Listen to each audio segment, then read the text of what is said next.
Storytelling is big with speakers. Why is that?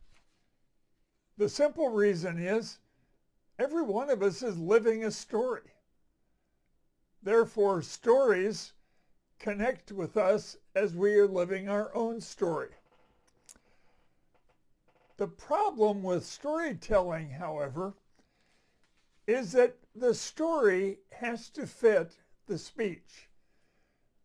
One of the simple models among professional speakers is what's called the 3 S's: the subject, the situation, and the setting.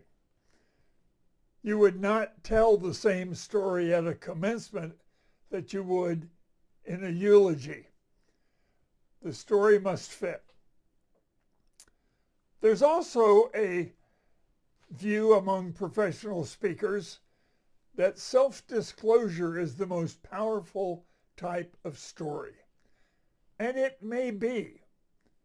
However, too many speakers fall into the trap of telling about themselves, with themselves being the center of the story.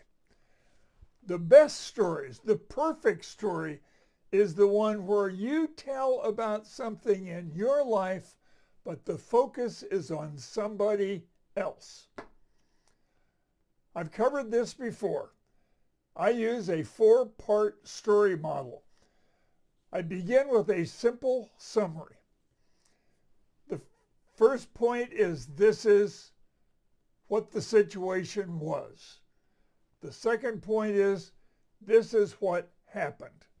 The third point is this is what was done about it.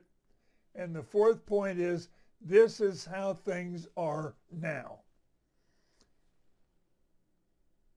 I've told this story. I'm not going to tell the whole story today because it takes over 10 minutes.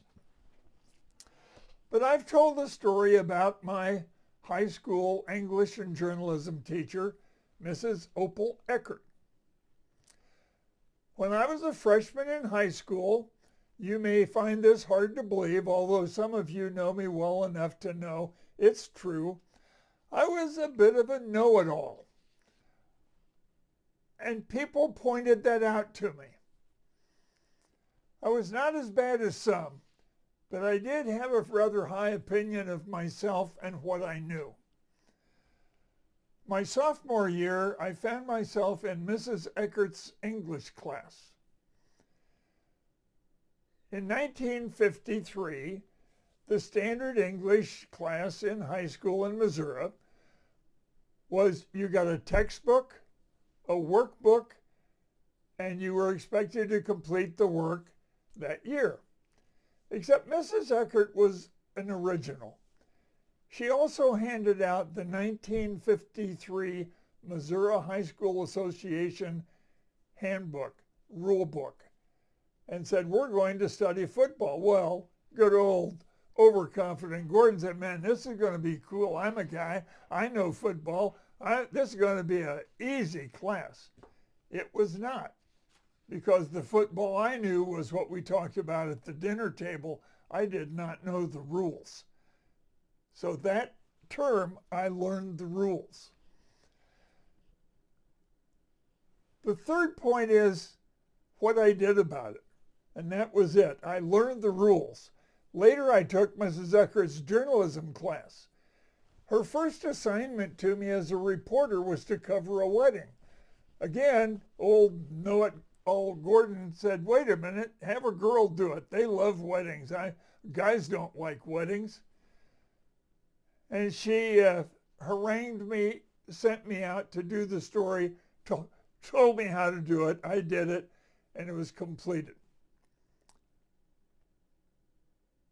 The fourth point is, what's the situation now? The situation now is that I'm a bit of an obsessive student. I dig into things. I don't accept my previous views. I try to figure out what reality is and present it in such a way that other people can think about it. The point is this: If you tell a story about someone who was very important in your life and show how their influence helped you become a better person, you will get feedback from your audiences, but you will not get feedback about them. I've told that story hundreds of times. And whenever I finish a speech where I've talked about Mrs. Eckert, after the speech, people will come up to talk to you and tell you what they thought of your speech. Of all the hundreds of people who've talked to me about Mrs. Eckert, not one has ever mentioned her name. They all want to tell me about their coach or their minister or their uncle or their aunt or someone else. And that's the point.